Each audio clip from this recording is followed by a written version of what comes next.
आपण पाहत आहात EDTV, बातमी अशी जिच्यावर तुम्ही ठेवणार विश्वास। जालना महानगरपालिकेच्या आजच्या विशेष सभेमध्ये 4 स्वीकृत सदस्यांची निवड करण्यात आली। दरम्यान महानगरपालिका सभागृहात माझे नाव पहिल्या रांगेत का नाही या कारणावरून नवनिर्वाचित आणि पहिल्यांदाच नगरसेवक म्हणून निवड झालेल्या एका नगरसेवकाने आयुक्तांना विचारणा केली।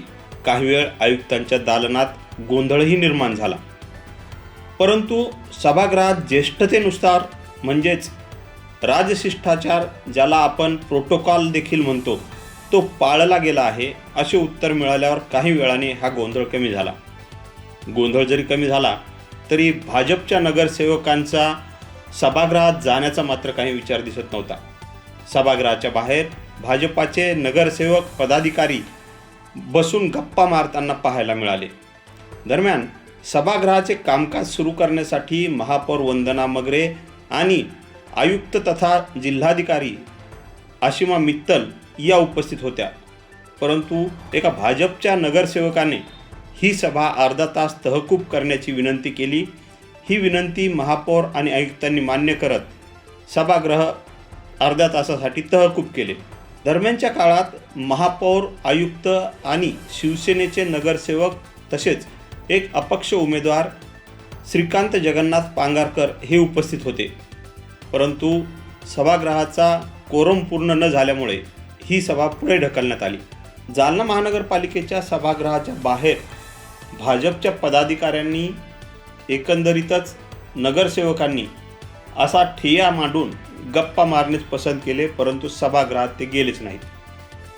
12 वाजता सभेचे कामकाज सुरू झाले। जिल्हाधिकारी तथा मनपा आयुक्त आशिमा मित्तल यांनी महापौरांकडे राजदंड सोपवला।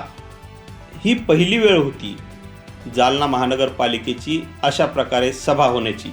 पहिल्याच महापौर आणि राजदंड देणाऱ्या देखील पहिल्याच आयुक्त, सभा देखील पहिलीच, कारण ज्यावेळेस महानगरपालिका झाली त्यावेळेस बॉडी अस्तित्वात नव्हती। ज्या कामासाठी आज सभा बोलवली होती ते काम म्हणजे स्वीकृत सदस्यांच्या नावावर शिक्कामोर्तब करणे, आणि ते झाले देखील। काँग्रेसच्या स्वीकृत नगरसेवकपदी विनोद उर्फ पिंटू रत्नपारखे यांची निवड झाली आहे।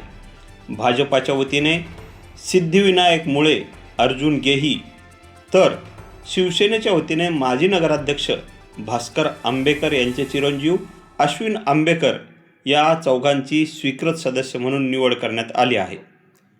Dilip Pohnerkar, EDTV news, Jalna.